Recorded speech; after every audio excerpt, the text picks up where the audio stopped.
about Kubo level color groups. Okay, thank you very much. So, well, probably this will be a bit in between colloquium and the research talk.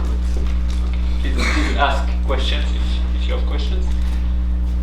And this is a joint work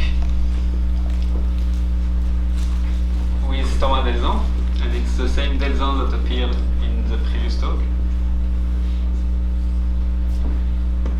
And actually the work appeared today on Archive, if you're curious. And the title of the paper is this. Okay, so what are the characters of this talk? There will be two types of characters: cubical complexes and Kähler manifolds.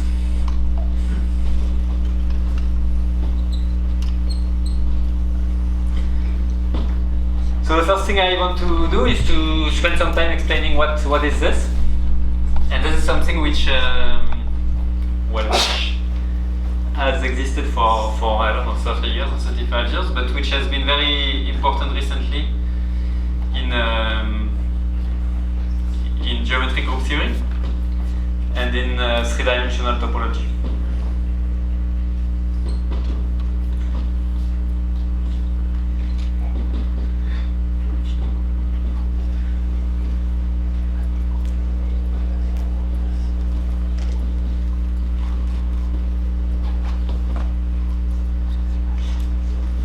So what is it? So what is a cubical complex? It's well, maybe before I give the definition, I'll just mention names of people who started to study this. So they were in the 80s. There were Gromov, Mike Davis, who did works with this object. Later in the 90s, there was a PhD thesis of Misha Sagayev, and more recently, many people started working on this, and I'll only mention three names: Jan Egel, Frederik Haglund, and Danny Weiss. Okay, and I will say more about these things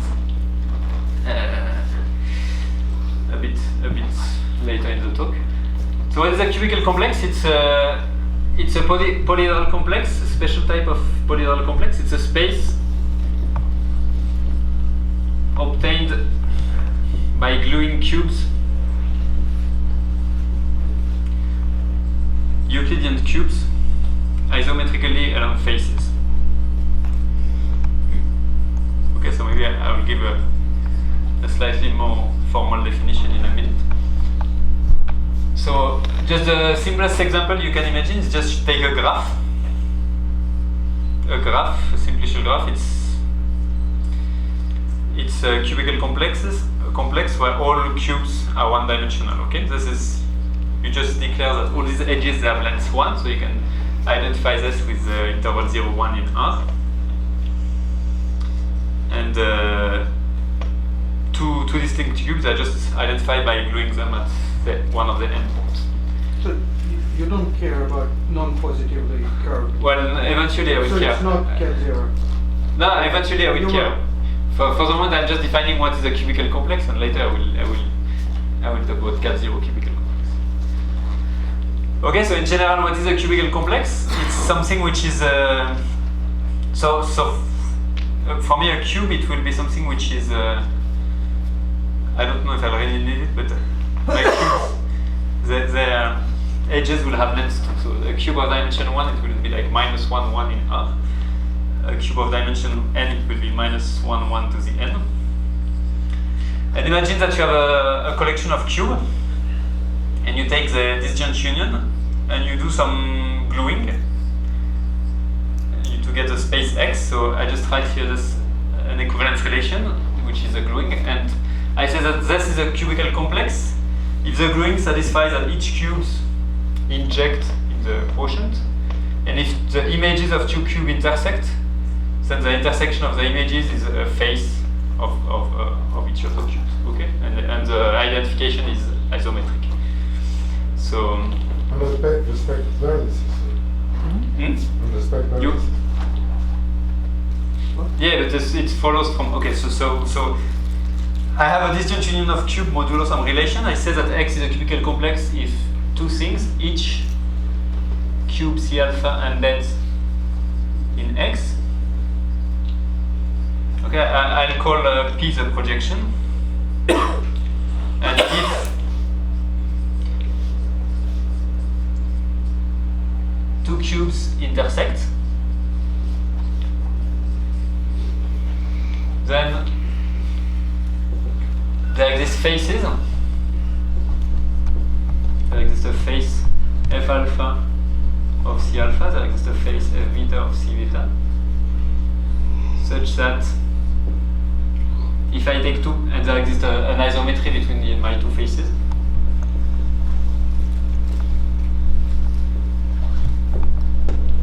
such that if I take a point X in C alpha and the point X prime in C beta, then this happens only if X is in C alpha. Sorry, two points in the two cubes have the same edges if and only if X is in F alpha, X prime is in F beta, and X prime is H of X. So you have two subfaces and you glue them by an isometry. Do you require the all cubes have the same dimension? No. So for instance, this is a cubical complex. Okay. Okay, here I could put a three-dimensional cube.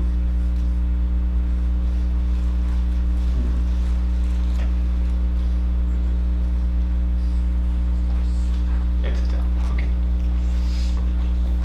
So for instance, any graph is a cubical complex. Another example of a cubical complex, you take a torus. This is a cubical complex, so maybe in general, what is a torus? It's just 0, 1 to the n with an identification on the edges. So this does not satisfy this, but you can just subdivide your cube.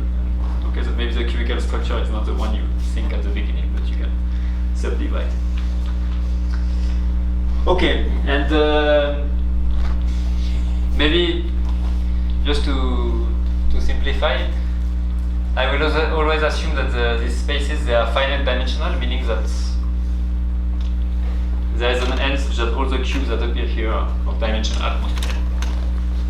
And now if you have something like this, you can, let's assume it's connected, you can build a distance on it. Okay, I'll just draw a picture. You take two points in your space, and you consider a chain. Okay, let's say this is x0, x1, x2, and x3.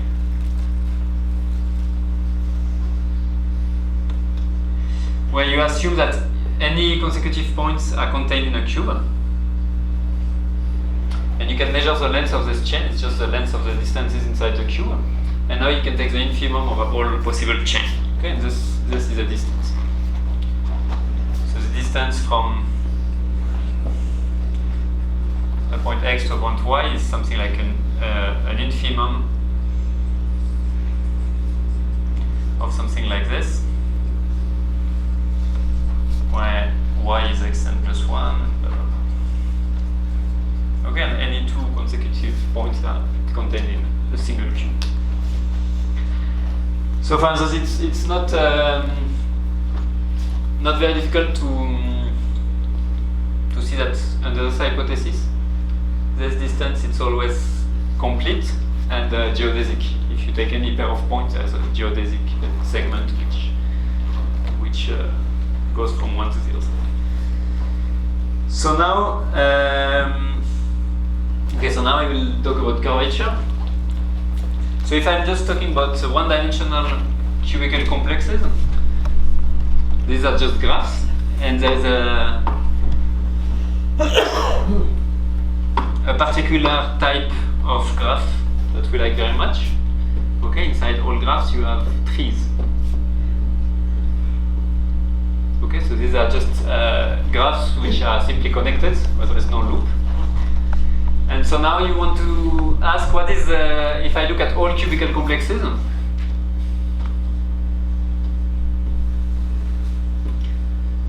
what is the analog of trees, but in this bigger categories, okay?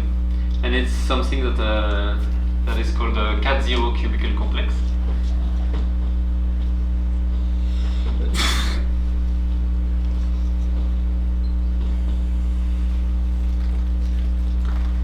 So let me try to explain what this means. So cat-zero, it's well, actually it's something more general which apply to any geodesic metric space. And just to be informal, a metric space is cat-zero.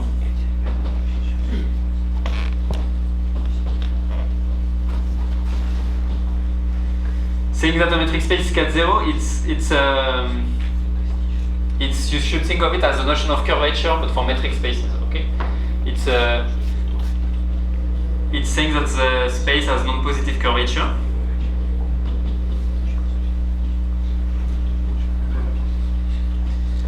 But it's a definition of curvature which makes sense for any geodesic metric space. You don't need your space to be a manifold. And what is the definition? So, okay, I need the space to be geodesic. Meaning that there is at least one geodesic segment between any pair of points. So you take, I have a metric space XD. And I would say that it's geodesic if the following happen. Whenever I take 3 points, that it's cat-zero, sorry. 3 point XYZ and 3 geodesic segments between them. And what I'll do is that I will compare this triangle to a triangle in R2 with the same side lengths. Okay, so this is, I'll pick 3 points X bar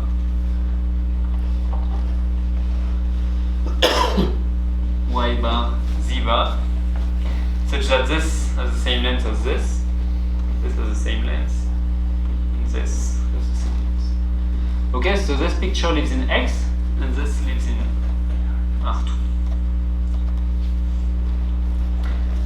And now you'll take 2 points P and Q here,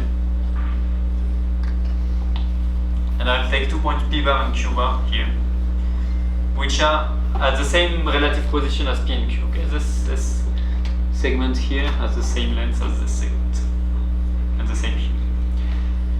And now you say that X is cat-zero if for any choice, all the choices that I've made, any X, Y, Z, any geodesic, any PQ, then the distance from P to Q is less or equal than the distance from P bar to Q bar.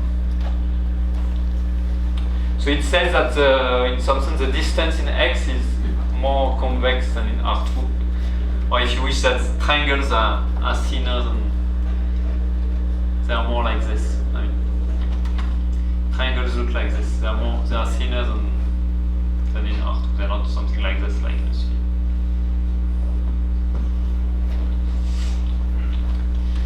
And for if XD is if you take a Riemannian manifold, which is complete, and you take the distance bit from the Riemannian metric, and if you assume that your Riemannian manifold is simply connected, then saying that it satisfies this condition is exactly saying that it's non-positively curved in the usual sense, that the sectional curvature is everywhere non-positive. Okay, so now what is a cat-zero cubical complex? It's a cubical complex such that this distance satisfies the cat-zero property. So, if well, that's a nice definition, but what makes it more usable is that there is a very nice combinatorial criterion to check that some cubical complex is cat-zero. So you take a cubical complex, and this thing is cat-zero. If and only if, well, it should be simply connected. Any cat-zero space is contractible. And the extra hypothesis that you need, or that you can always achieve it by taking the universal cover. The universal cover of a cubical complex is a cubical complex. But the second condition is very combinatorial. It says that the link of each vertex is a flag complex.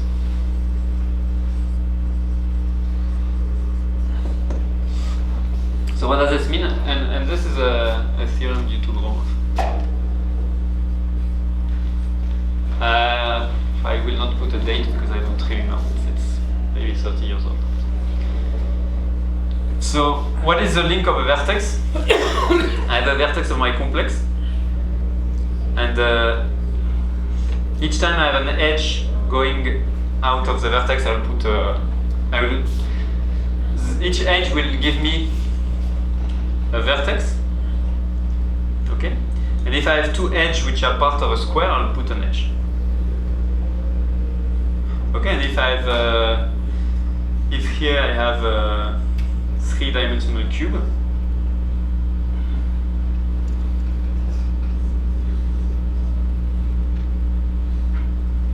so here I see three edges starting from this vertex, and I'll put a triangle here.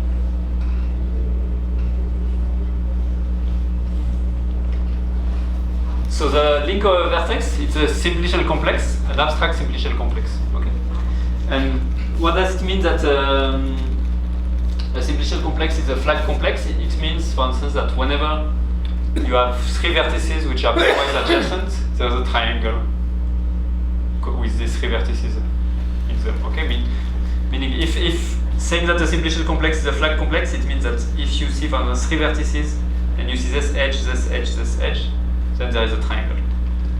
Okay? So in other words, if you have a set of n vertices, this is the set of vertices of an n simplex if and only if all the edges are there. Whenever you have all the edges needed to build a simplex, then the simplex is there. So for instance, in a cubical complex, something which is not, if I add all these three faces, okay, here if I just do this, I have three two-dimensional faces, but I don't have the three-dimensional cube. So for this cubical complex, the link is not flag. So this does not satisfy my curvature condition. Okay, if I see three squares, I should have three-dimensional cubes going there. So I mean, I will not really talk about that criterion anymore in the talk. I won't go into details, but this is just to say that really this criterion it's really useful to build examples. Okay, because if you want to check this definition, well, with the definition I've given of cat-zero space, you see that it's a bit complicated. You have to consider all triangles, all geodesic, etc. One question.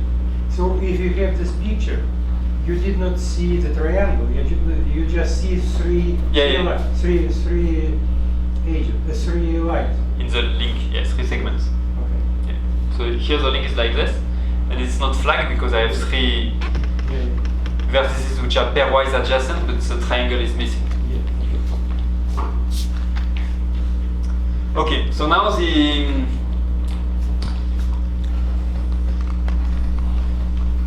slogan in geometric group theory, which has become very important in the recent years, is that there are many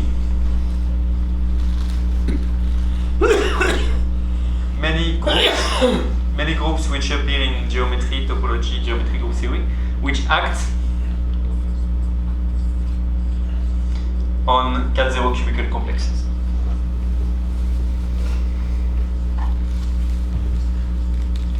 So what does it mean, act? It means act by isometries, but I mean cellular isometry. Okay, you have a cubical complex and you group take a cube to a cube by an isometry. So there was a really important paper by, I don't know, the names are not there anymore, by Sagayev in the 90s, it was his thesis, and since then the theory developed, and in the last 5 years there's been lots more work on this. So for instance, here is a theorem.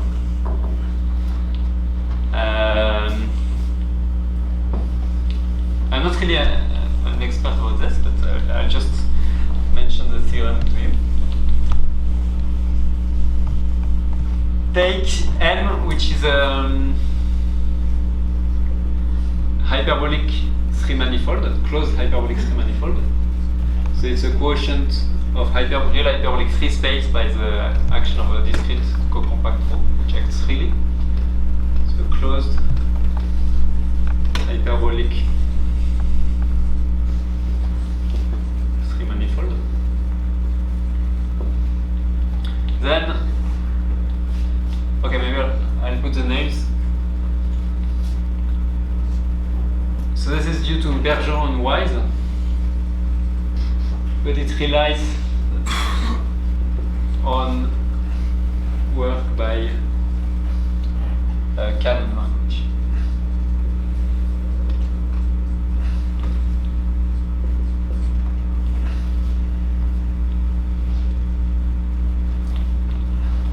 So what does the theorem say? It says that the pi1 of this manifold, which is group gamma that we like, acts nicely on a cat-zero cubical complex. And what does nicely means? It means properly discontinuously and co-compact. And freely? Yeah, because it's torsion free, so if Okay.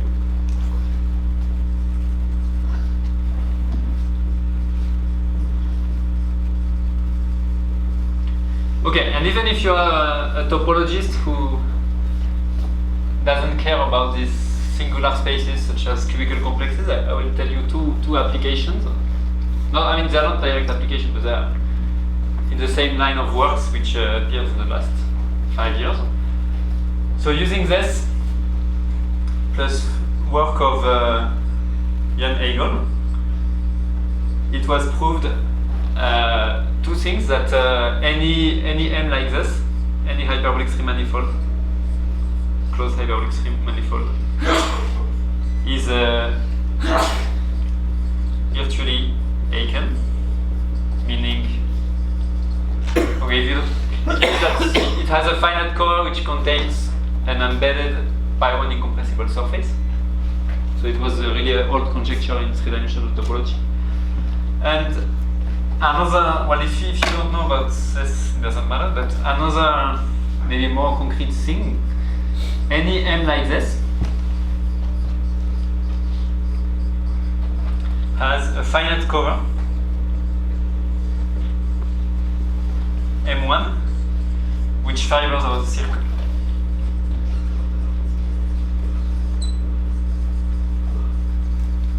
Okay, so meaning that there's a map from M1 to the circle, which is a smooth fibration, which I think was conjectured by Thurston. And okay, so these were really big application to 3D topology of the theory, and just to advertise the world of cubical complexes, even if you're only interested in three-dimensional topology, you take this group gamma, which is a nice group of isometry of hyperbolic free space.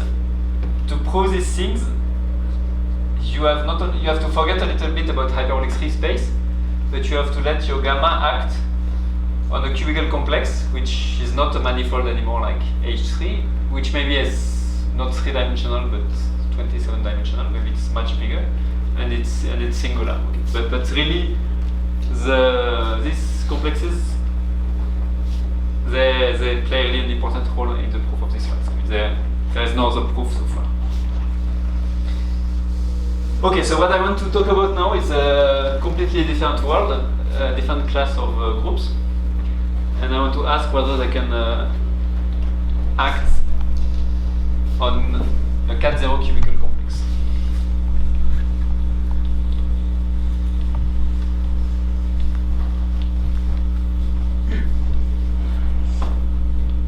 So now we are going to take a manifold, which is a complex manifold. And a bit better, it will be a smooth projective manifold. So what does this mean? It means that X is a complex submanifold, smooth of some complex projective spaces. Okay, so it's a smooth algebraic variety. So much of what I would say would work if X would be a compact scalar manifold, but okay, let's just say it's a smooth projective manifold. And now the question is, what can you say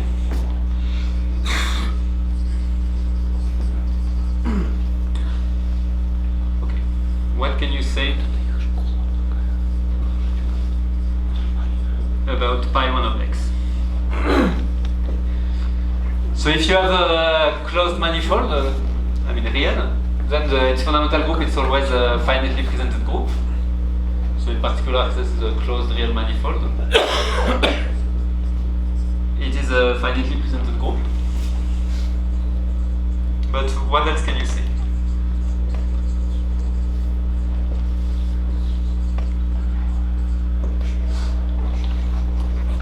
So this question, it's the theme of a line of research which is, I don't know, 30 years old or 40 years old. So there are many people have worked on this kind of question. So there are important work by Gromov, by Simpson, Carlson, Toledo, etc. So the question is, you take an algebraic variety, smooth, and what can you say about its pi1? So for instance, I will just give you, I'll write here, examples of results which are known, which give restrictions on which kind of groups can appear.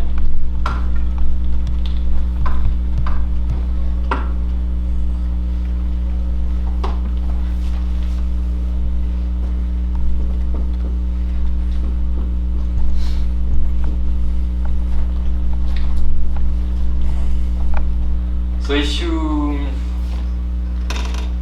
you take a group gamma, and if you assume that it is a pi1 of a smooth projective variety,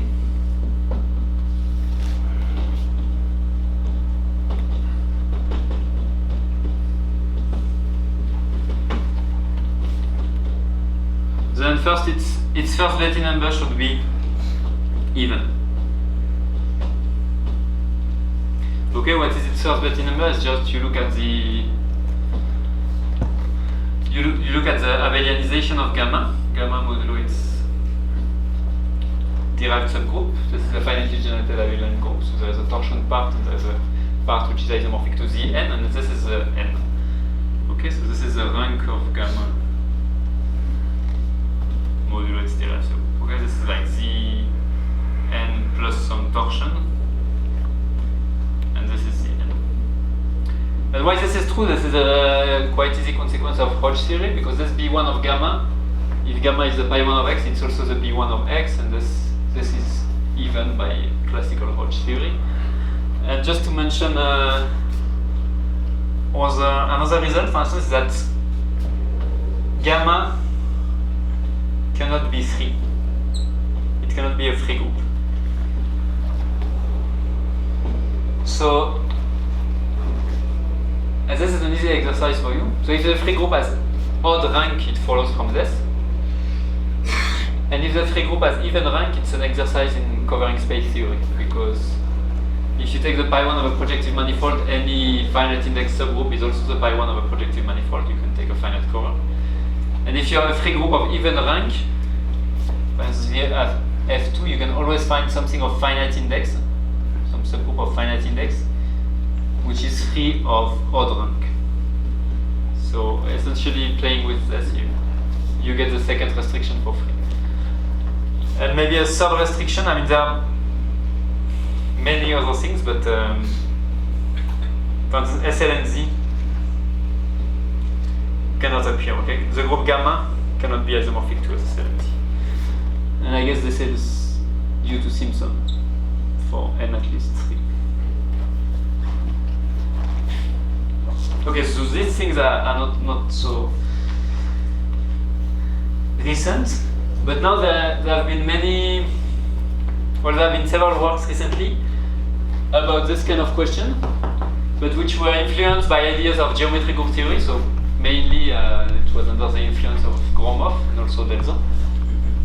So now you can take a group which is pi1 of a projective manifold, and you can say, okay, can it ask on one of my favorite space which appear in geometric group theory? So for instance, what can you say about you have a group like this, and you can ask what what can you say? Or can pi 1 of x act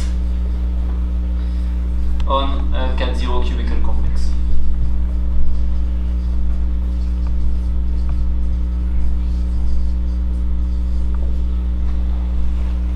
Okay, so maybe the simplest case of a cat 0 cubical complex is a case of trees. So the thing I should say is what happens if pi 1 of x acts on a tree. And this is a really old theorem of Gromov and Shane, which says that if pi 1 of x acts on a tree, then x fibers of a Riemann surface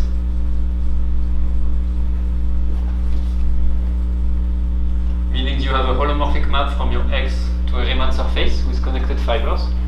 I say fiber, it's not a locally trivial fibration, you could have singular fibers, but it's a holomorphic map with connected fibers.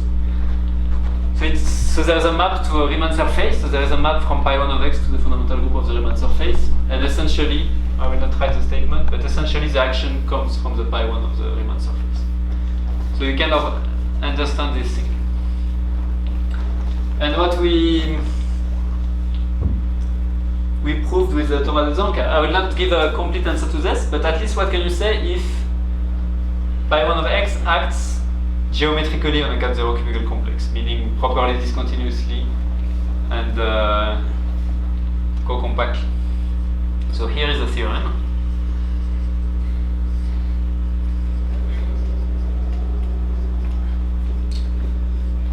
So maybe before stating the theorem,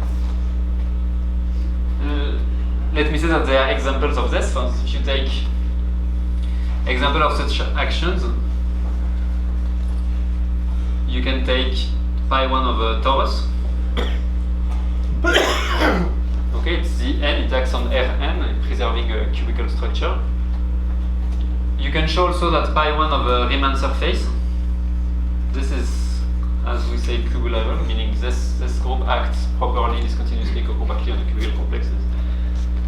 And these things are, if I take a torus of even dimension, I can put a complex structure on it, etc. So here are examples, and I can do products. And what we say is that this is essentially the only thing that can happen. So if x is projective, and if pi 1x acts on, I'll write the full sentence, acts co-compactly, properly discontinuously,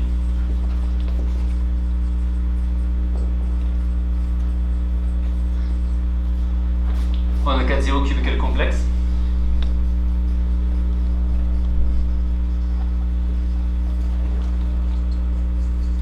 then what do we prove? Well, we prove that maybe not pi 1x, but a finite index subgroup of it. So there is gamma 1, which is a subgroup of pi 1 of x, of finite index. So there exists a gamma 1 of finite index such that gamma 1 is isomorphic to some free abelian group times the pi 1 of a Riemann surface times the pi 1 of another Riemann surface, etc. It's just a finite product, okay? It's z n times pi 1 of sigma 1 times etc. times pi 1 of sigma r. The sigma i's are hyperbolic Riemann surfaces. So essentially, there are only the obvious examples. So this tells you that this notion of cat 0 cubical complexes, which is very useful, for instance, in three-dimensional topology, to study this kind of groups, it's not so relevant because only groups which act geometrically on cat 0 cubical complexes there are these ones. And another theorem is the following, just in the same vein.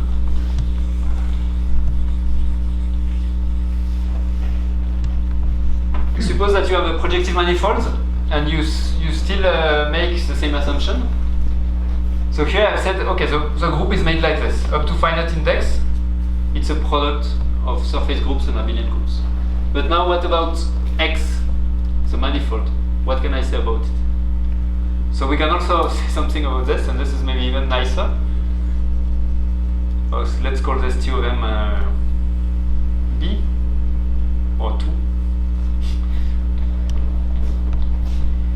And to pass from theorem 1 to theorem 2, we use an argument of Su, an old argument of Su to pass from 1 to 2. So take X projective. Always assume that pi1x acts geometrically on a cat-zero cubical complex. Okay, so cat-zero cubical complex, I'll summarize it at CCC. And now I want to say something about X. So of course I have to make one more assumption, because I could take X and I could do X times P1, it doesn't change pi1, and it changes my manifold. Or I could take X and I could blow up a point, it doesn't change pi1, so I have to assume something. And so the second thing I'll assume that X is aspherical.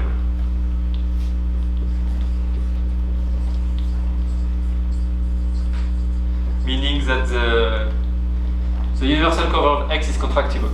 It's a K by 1. Exactly. And then there's a very nice theorem, is that we have something like this, but not at the level of groups, but at the level of the manifold. There exists X1 finite cover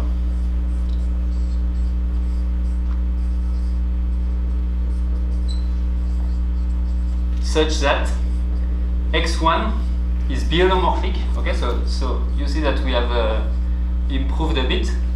Before we had just an isomorphism at the level of pi1, and now I say that X1 is biholomorphic to a complex torus times a product of Riemann surfaces.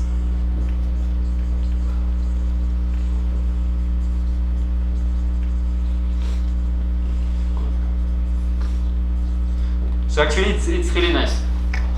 Okay, so you just add the hypothesis that your X is aspherical, and this isomorphism of pi1, it becomes something holomorphic, super nice.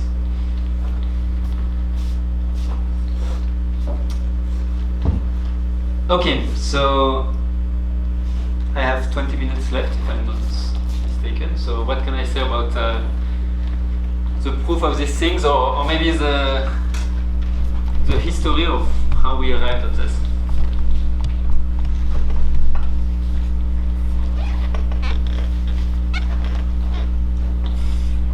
I will just make a little comment for those who know. So there are many theorems about fundamental groups of algebraic varieties, which say, okay, if you have if the pi1 of an algebraic varieties acts on a tree or on a symmetric space on a building, then it will satisfy this and this and this. Which use the notion of harmonic map. You use a harmonic map from the universal cover of the manifold to the space. And what I want to say is that here we cannot use this, because there is a theory of harmonic map with values in general cat-zero spaces, but there is a step which here is not available. It's the step which tells you that your harmonic map, it will be pluriharmonic. It will have something to do with the complex structure. And this is not available here. So there is no harmonic map in the proof of this. So we have to use something else. How do you use, in the first theorem, how do you use projectivity? What's the crucial place? You don't does it need enter? Keller is enough. Keller. Yeah. I just wanted to say here. So here Keller is enough. Here, if you put Keller, you will have the same thing, except that this product, you will have. If you put Keller, there is a small modification. This will be it will be biholomorphic to. Okay, if you put Keller here, you have to change a little bit. Here you have a bundle of a product of Riemann surfaces, holomorphic principal bundle, whose fiber is a torus. So this is a holomorphic principal bundle, which is C infinity trivial. It's trivial in the differentiable category. And if everything is algebraic, it's easy to see that it's Poincaré's reducibility theorem. You can prove that this bundle, which is infinitely trivial, it's actually holomorphically trivial. But okay, I just wanted to say projective to simplify. But in the Keller case here, you have a holomorphic principal bundle like this, which is infinitely trivial.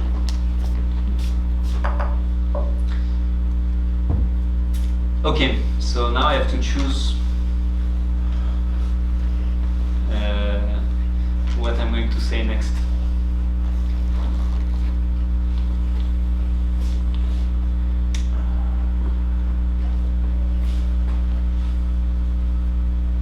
Okay, so maybe just to explain some of the ideas, it will not be a proof at all.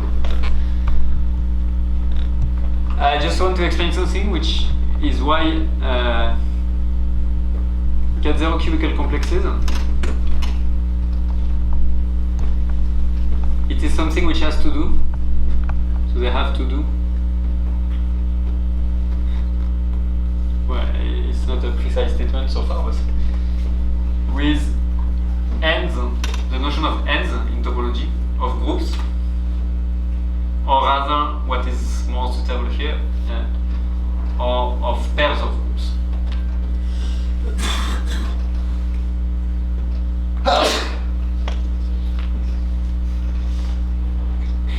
So,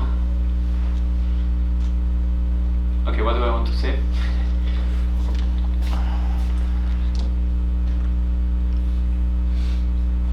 So if you have a, okay, let me just recall what is the notion of an end. So let's suppose that n is a closed manifold. Well, I don't really need it to be a manifold, but it doesn't matter. And now you can take its universal cover. Okay. So you can take the number of ends of n tilde, which is just, what is the number of ends of a space? It's just you have your space. You take a compact set in it, and you count, you remove your compact set, and you count how many unbounded connected components are left. Okay, so for instance, in this example, I see 3 unbounded components.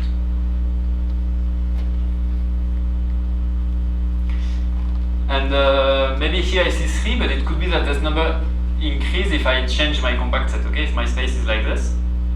For instance, here I have another branching like this. If I take a bigger compact set, okay, so I change this compact set by this one. Well, this one.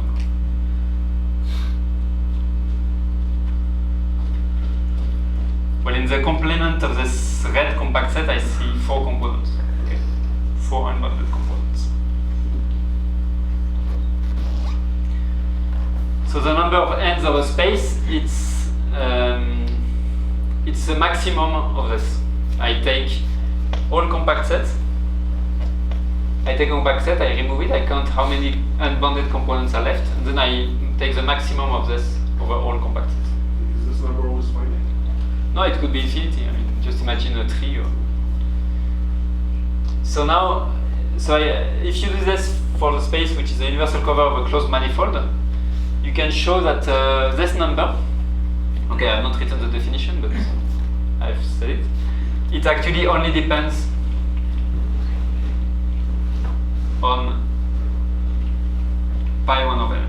Okay, you take the fundamental group of m, you could take a Keller graph of this group and you could define the number of ends of the Keller graph, and it will be the same number as this. And there is a theorem by Hopf, if I'm not mistaken, which is that this number, the number of ends of a finitely presented or finitely generated group, the number of ends of gamma, this is a finitely generated group. Okay, it's just the number of ends of the Keller graph. It's just 0, 1, 2, or infinity. It cannot be anything else. So 0 it's if and only if it's finite. 1 it's if and only, 2 it's if and only if gamma has a finite index subgroup isomorphic to Z. Infinity, well, there is a theorem of Starling's which tells you that what happens, it gives you a bit of structure if gamma has infinitely many ends, and 1 is kind of the generic case.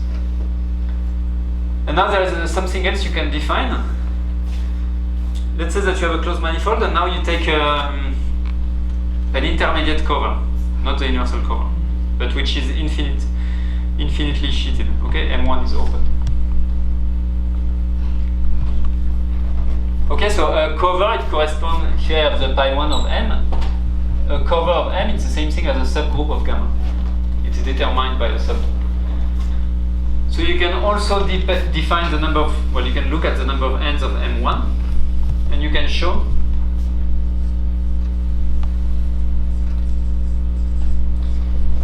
that this number depends only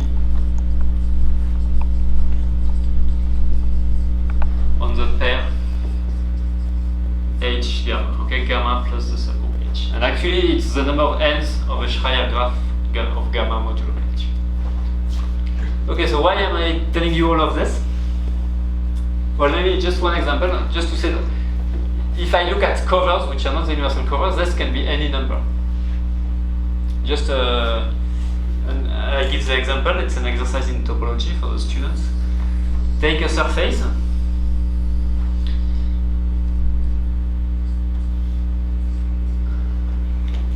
And now take a subsurface whose boundary is incompressible, okay, with n boundary components. For instance, this subsurface. Okay, so I have the subsurface sigma 1 inside sigma. So the pi1 of sigma 1 will embed into the pi1 of sigma. And so this subgroup determines the cover. And what does this, just the theory of, so there is a cover which corresponds to the subgroup of the fundamental group of the subsurface, so it's a certain cover. And what does it look like? Well, just the theory of covering spaces tells you that this subsurface, it will lift to M1. Okay, so you will see this in your cover. A part of your cover will be like this.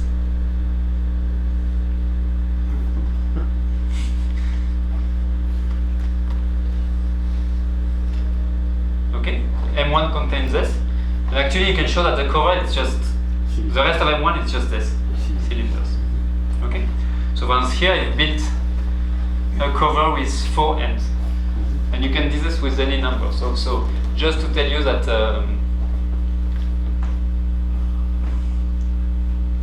okay, so this number here, there is no such thing as Hopf theorem. You can get any number. I have a question. When you say that it only depends on the pair, can it be expressed in terms of group cohomology of both groups?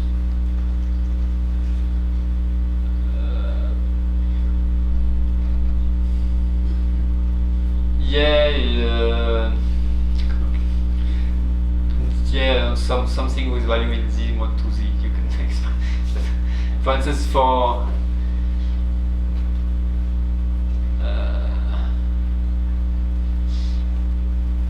so okay, let's just do the case of a group with no H. H is trivial. So if you have an end of your Cayley graph, you can think of it as an infinite subset of vertices whose boundary is finite. So it's a function which is infinitely with no infinite support. But if you do the function translated by a generator, the difference is finitely supported. So you can, for the number of ends of a group, you can think of it as the dimension of a, I don't know if it's in an H0, H1 of something with value in Z mod 2Z. I mean, I can give you a reference if you want to. I think there's a theorem by David Epstein. Yeah, actually, there was a very nice paper by Epstein Epstein is very good. in a That proceedings question- about three manifolds. It's really nice. This question is answered. Okay. Okay, so now now the thing is that this notion of ends, on the one hand, it's related to cat zero cubical complexes, and on the other hand, there are many theorems about Keller or algebraic manifolds which admits covers with many ends.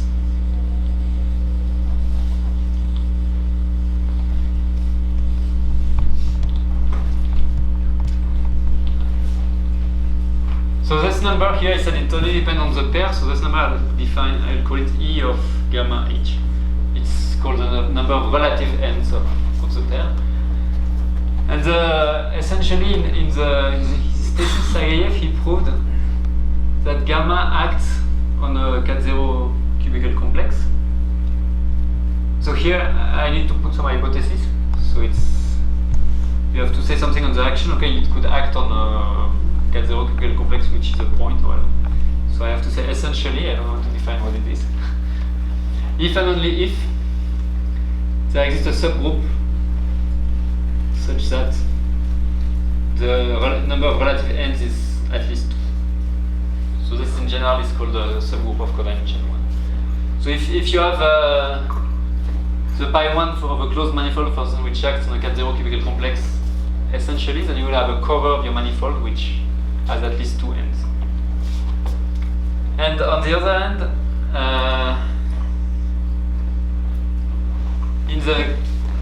so this will really not be a proof, but just to give you ideas. What do we know about ends?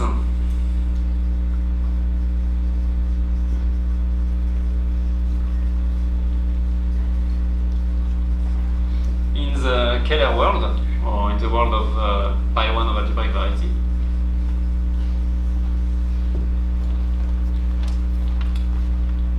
So the first thing is a theorem by Gromov. So the name of Gromov appears quite a lot in this topic, like in other topics. Well, actually it appears both on the side of cubical complexes and on the side of Keller groups. So if you have a closed Keller manifold, so this is from the 80s. If M is closed Keller, then the number of ends of the universal cover of M, which is also the number of ends of pi1 of M, must be, well, okay, it could be 0 if pi1 is finite, but finite groups don't exist in the Stoke, so it's 1. Okay, it cannot, well, you have this theorem of, well, 0 it's if the group is finite, okay, very good. 2 it's easy to exclude because Z has odd B1, so it cannot work. And really the point is to exclude infinity. And now what about the same kind of idea but with relative ends, with this notion? So there is a theorem from 2 persons, Napier and Ramachandran, from 95. Which tells you that take also M to be closed Keller and assume that there is a covering space such that the number of ends of M1 is at least 3. Okay? So this is a property which depends only on pi1 of M. It tells you that there's a subgroup such that something. Well then, what they prove is that M1 admits a holomorphic map proper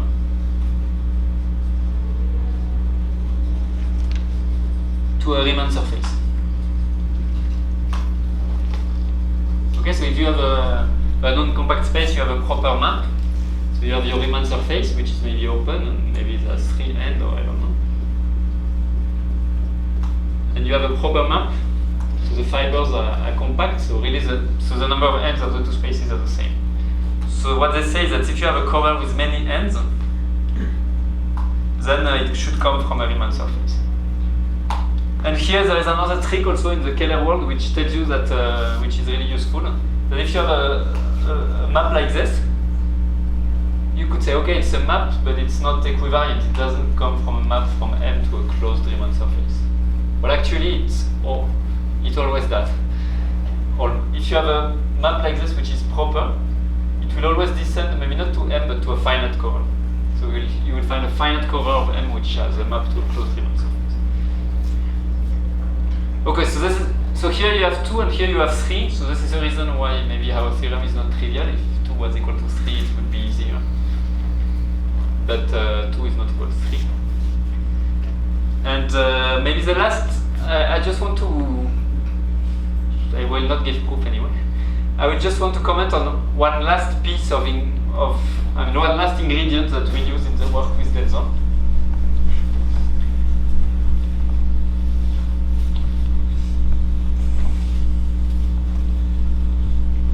So to prove theorem 1, we have a group which is pi1 of some algebraic variety x, and we are looking for a finite index subgroup gamma 1, which which is a direct product of surface group and abelian group. So we first build a finite index subgroup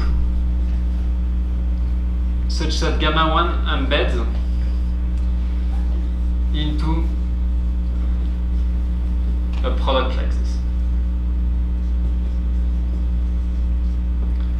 And then we have to pass from this embedding to the fact that gamma 1 is itself a direct product. And here there is a really marvelous theorem of purely group theory of Brightson, Howe, Miller, and Short. So maybe there are people here who know this guy. It's a guy who often comes to Mexico. Maybe Short. It says that this Z to the N, I could think of it as a product of Z, and Z it's a free group, so I would state something a bit more general. Imagine that you have a group G, which is a subgroup of a direct product of free groups. Let's say I have free groups of rank K1, K2, etc. And I also have factors which are surface groups.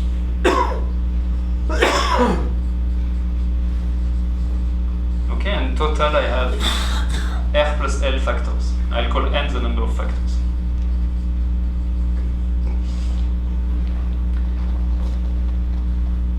And what these guys proved, okay, so here I could apply this with a free group which has Z. They prove that if G is nice, and G nice means if the homology of G is finitely generated in degree up to the number of factors, then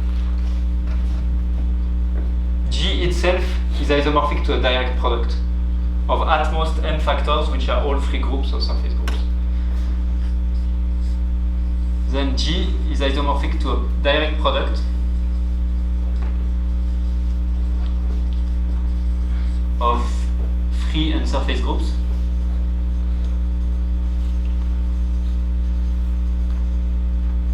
And there are at most n factors. Okay, and I'm not saying that G is embedded really as in the trivial way, because doing graph over homomorphism, you can do counterexample to this. But G is abstractly isomorphic to a direct product. So what is the baby case of this that you can do at home as an exercise? And I think the baby case is a theorem by Bromslag and maybe Rosenglid, I forgot. Take F2 times F2. Well, if you take just one free group, we know what happens. Subgroups of free groups are free. Take F2 times F2 and take a subgroup which is finitely presented. Okay, take H inside F2 times F2, which is finitely presented. So this implies H1, H2 are finitely generated. So the baby case tells you that H is itself free, or a direct product of two free groups.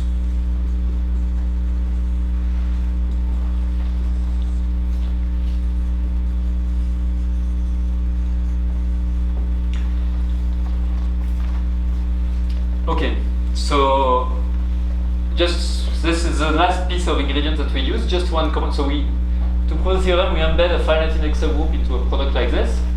And this gamma one, it will act freely, co-compactly, etc. on a cubical complex. So you have a quotient, which is a compact, nice complex. So this means that your gamma one, it has a finite classifying space, so it will satisfy this kind of thing. And so we are able to apply this. Okay, so I think I will stop here. Thank you very much.